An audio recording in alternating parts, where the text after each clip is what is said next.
مرارەکانی دادگای فیدراڵیان پرسە لەگەڵ بەڕێز ئازاد دۆستی شارەزای یاسایی و دەستوری گفتوگۆکەین تا سلێمانی و لەگەڵماندا بەڕێز ئازاد دۆستیان کاکت تاماش شەف باش بەڕێز دۆسکی تو بخێراتیش بۆ کوردستان 24 هەلوێستی ئەڤڕۆیە دادوەر عەبدڕەحمان زێباری تە چاوا دیت؟ زۆر سپاس سەرەتا سڵاو ڕێزم بۆت بۆ بەڕێزت کا کۆمار سڵاو و ڕێزی بووتە کاک عەباس طبیعی ئەس بژم بەڕێز کاک حاکم گەلێک ڕوونی ئاماژە نەدستوری بوو ناوی دادگەهەیە کرد ئەو دە کۆنگرا ڕۆژنامەوانیدا بەحث ji hemî tiştan kir ku ew ê nav distûrê bijne rohê distûr yaxud مبدأ الفصل بين السلطات اختصاصات حكومة اتحادية ديال اقاليم حقيقة بيجم كاك عباس تو برخبدة الدستور العراقي ال2005 واگر براور داكي بكي قال محكمة بلندا فيدرالي طبعا زوربي دولتات بجنا فان جورين محكمة دستوري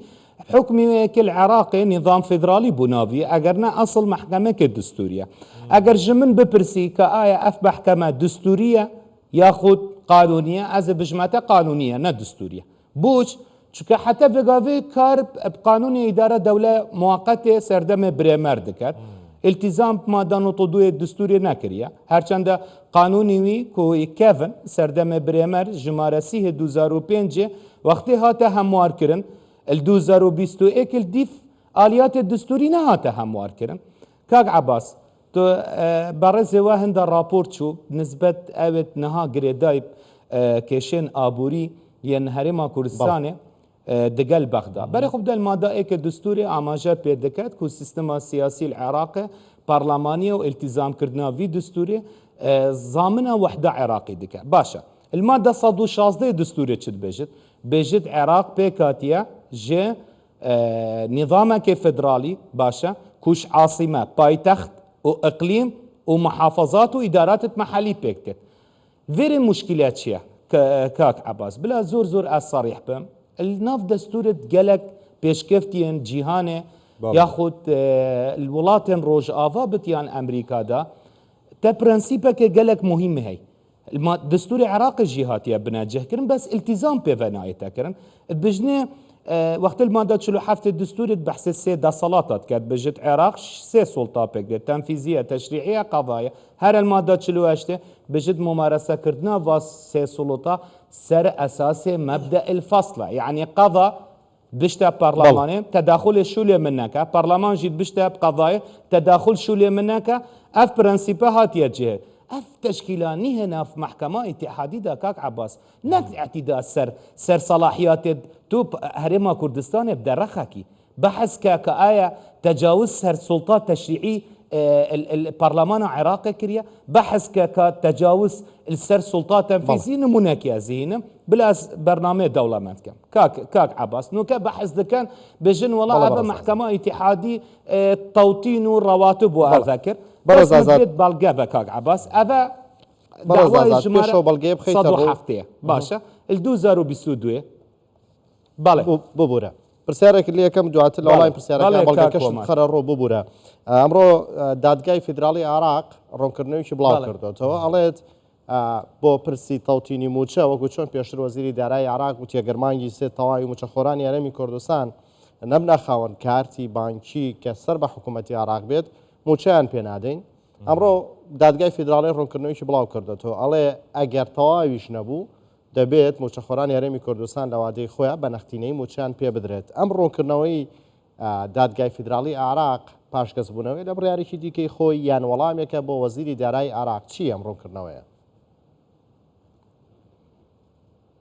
والله كاكومار حقيقة ببلم يعني أم محكمة هر كاتك إشي بقانوني إداري دولي موقت سردمي بريمر به لبرياركاني بكارينه هر كاتك إشي دعوة كان بل بيوي لدجي داوا لكراويك در بكات إيش بدستورك من نظام تا استا وكو سرتاوتم أما محكمة دستورية يعني وكو محاكمي عادي استئناف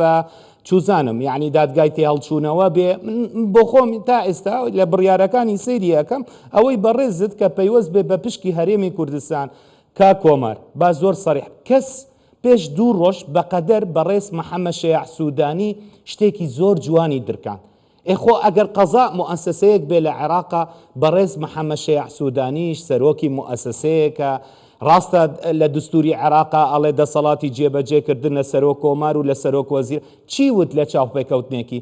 کەناڵیدا؟ وتی تا ئێستا لەسەر ئاستی ڕاگەیاندن، لەسەر ئاستی نوخبە بڕۆ لەسەر ئاستی مؤسساتی عێراقیش، یعنی مەبەستی دادگای فدرالیە تا ئێستا لە هەرێمی کوردستان تێنەگەیشتون. ئەوەی پێویست بێ بە پشکی موچەی هەرێمی کوردستان وەڵڵاهی کا کۆمار من نەپارێزەری هیچ حزبێکم باشە بڕۆ بۆ مادەی 121 فەقەرەجیمی دستوری عێراق، ئەمە دستوری عێراقم لایە بەنەس ئەڵێ تختص جزء من الإيرادات الاتحادية بۆ ئەقالیم و محافەزەکان. باشە هەرێمی کوردستان پشکی هەیە، یعنی بەڕێز سۆدانیش ئاماژەی پێکرد ئێوە پشکی هەرێم سرف بکەن، ئەو جگە لە موچە لێرە حکوومەتە پرۆژەی هەیە، پرۆژەی استراتیژی هەیە، پرۆژەی وەبەرهێنانی هەیە، کاکە خۆ دەوڵەت بەڕێوەبردنیان هەرێمێک من لەگەڵەوەیان موچە لە کاتی خۆیان نەدرێ. بەس منویست ئەو بەڵگە بڵێ ئێستا هەمووی سوڵتات حەسر بۆتەوە. من پێشتریش لە چاوپێکەوتنێک لەگەڵ بەڕێستان حەسرکردنی سێدەسەڵاتەکە لە دەسەڵاتی تەنفیزیش بێ یان پەرلەمانیش بێ کاکە دیکتاتۆریە دروستەکە ناکرێ بۆ مەبدە الفەسڵ دانراوە. من لێرەش ئەمەیە قسەکانی خۆم ئاراستەی ئەوانەی کە بیانەوە ئیتیجاهی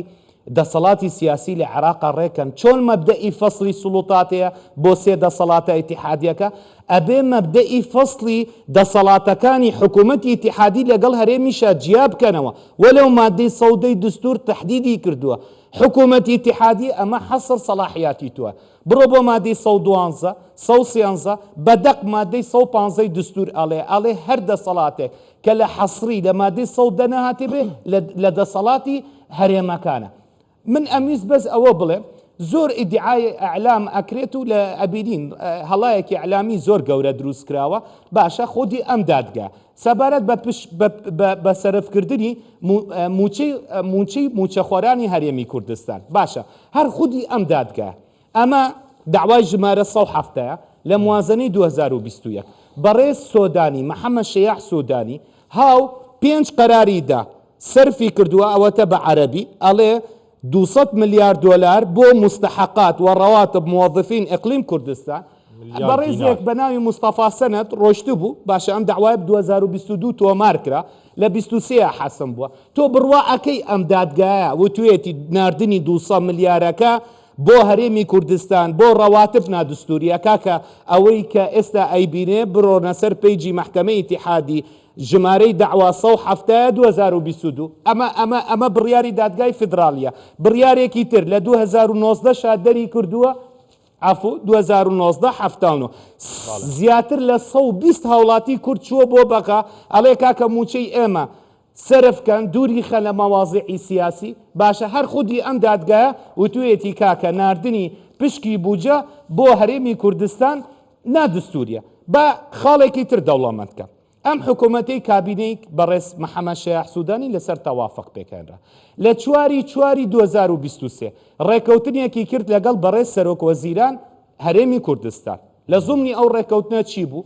کە حکوومەتی هەرێمی کوردستان پێش بڕیارەکەی دادگای ناوبژیوانی پاریس دەربچێ حکوومەتی هەرێم بە پێ قانونی موازنە ڕۆژانە 400,000 بەرمیل بیا بە کۆمپانیای سۆمۆ ئەگەر نەنێرا لە ڕێگای بەندەری جیهان بیاتە حکوومەتی ئیتیحادی بۆی پشکی هەرێم سا 12 بنێرێ محەممەد شەیع سوودانی زۆر بە جوانی ئاماژەی پێکرد حسەی هەرێم بەس موچە نییە مادەی 121 جیم باشە ئەو ڕێکەوتنە کرا بۆ بینەرانی شوازح بێ بڕیارەکە شملە بەپێ ئەو ڕێکەوتنە هی بەڕێز کاک مەسرور لەگەڵ محەممەد شەیع سوودانیدا دەبوو پشکی هەرێم بخرێتە سەر نەفەقاتی حاکیمە سیادی کاتێک بە پێ دستور پرۆژە قانونی بووجە چێدایە ڕژێ سەرۆک وەزیرانە ئەینێرێتە پەرلەمان بۆی موسادەقە بکرێ بڕوا ئەکەن کا کۆمار ئەمە قەراری داواکەم لایە ئەوەتە بەڕێز سەرۆک وەزیرانی هەرێمی کوردستان ڕۆشتووە تانەی گرتووە ئەزانم پرۆژە قانونەکە لە سەرۆک وەزیران نردوێتی بۆ پەرلەمان پشکی هەرێم لە نەفەقاتی حاکیمە خراوتە سەر ئینفاقی فعلی قەراراتی مەحکەمەی ئیتیحادیم لە بەنەس ئەڵێ پەرلەمان تۆ بۆت نییە پرۆژە قانونێک کە سوڵتەی تەنفیزی بنێرێ تۆ دەستکاری تیا بکەیت گۆڕانکاری جەوهەری تیا بکەیت ئەمە هەموو قەرارەکانە باشە بەس ئەگەر بەڵێ زۆر باشە بەڕێز دۆسکی بەریان ناژیمە میوانە دکرد بەحسا ڕێکەفتنان دەکرد و چوونا لیژنە و وەفدانش بۆ بەغدای بۆ هەرێما کوردستانê lê şurvekarên siyasî behsaviyekê dikin ku rêkeftin li Bexdayê lerzokin îro rêk dikevin waşû dikin subehî poşman dibin lê derbarê çareserî çi ye yanî ji bo vêyekê dadgeha federalî ji van biryarên xwe poşman bibît yan rawestîtin ji ber vêyekê hem herêma Kurdistanê nîgeran e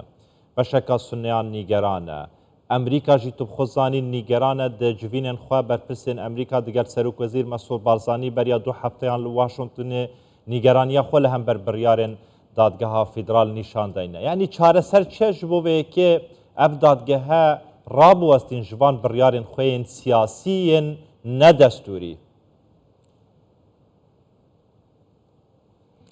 دەست خۆشکاک عباس ڕێکەفتنەوە سیاسی دنێڤبەرە سەرۆکوەزیرên هەرێما کوردستانی و دگەل سەرۆکوەزیرên ئێتیحادی بێژە محەممەد شەیع سوودانی ئشبلی پشکا هەرێما کوردستانê دووسێ خاڵەتی تێدا بوون خاڵک پەسەندکردنا قانونê neft û gazê ew mêvanê berêz ku berîbênekî ji bexda dureyt bû navê berêzî wî amaje pê vekir ku pêdiviya qanûnê neft û gazê pêdiviya qanûnê mehkema îtihadî bête hemwarkirin çi naêt kak Ebas muşkîlel Iraqê wekî min destpêkê amaje pêkir eve qerarê mehkema îtihadiye behsê sarfê rewatibat kir wezîrê malî nûwenerî wî hatiye nav murafeê da محکمه پرسیار جێ کرید بشتێبا ئەvە خەتایەکیە هەرێم نەفتê نانێرێت یان حکوومەتە ئیتیحادی وەرناگرێت نوێنەرێ وەزیرê مالیە عێراقê dibêjitin حکوومەتە هەرێمê berî derçûna biryara navbijîwaniya Parîs ev e perê duê dewaya îtihadî 224 269 muhedat bû dibêjitin حکوومەتە هەرێمê îltîzam kiriye 400,000 bermîlê dixwe û dahatê le neftê jî teslîm kirî hin çûn we şikayet kir Tirkiye اف اتفاقيه هي نفبرا حكومه عراقي تشاود بيجي تركيا اف الصاله حفتوسيه هاتيه تصديق الماده يازده داد بيجت وقت خلاف بين تركيا وعراقي هبو دادگاه نافريجيواني ايوا واكر وشكاية التركيا كر هرم قانون موازنة جبجه كر ونفط هرما كردستان راوستان برقها كاديه الناف قانون موازنة بجد اگر نفط هرما بركا تركيا نتشو بلا حكومة اتحادي ور بقرد بو احتياجات نافخو نوكا حكومة اتحادي بجد من جهة عنبار كردينينا يعني اس حق دست كومبانية دو هذا هو صح دولت نايتا الريفا برن كاك عباس حقيقتك ديجي بيجم يعني سر تجاوزت في محكمة تو جيفا بالهرما كردستاني بس بلا اسكرتك باشا دعواك هاتا تو ماركرم بنافي ليثليمي او جيل دف من هي افا رقم الدعوة نهي 2023 ليثليمي شو طعنك القرد قلتي امريكو دادگاه فدرالي دركرينا دستورية من فيت برلمانتارية من بزفرين براكيفا دير خستنا حلبوسي آخر دبت القانون بجد الدعوة تحدد بعريضة الدعوة ماذا بنجدوه دستوري تجاوز بنفت أسبما محامية هريما كورس والله بالله كاك عباس اگر نكبو هريما كردستان افريما تيك بچ بابتنا محامي باريزات يا بلام اول راستينا عراق دي ايتاج افراستينا تدبيجي دستتا خوش سپاس بجا من قصد من فيا چد بيجم ماذا بنجدوه دستوري چد بيجت بجد اگر تا كيشك سر خلافك هر عضوه كي برلماني هاي اول جار طعنه بقرل ناف برلماني بشتي هنجي برقادوه الدستوري ماذا بينجدو بجد ورا شكايته خو بقينا محكمة اتحادي محكمة اتحادي هما شو راستا وخو ماذا بينجدو برقابا جيبا كرت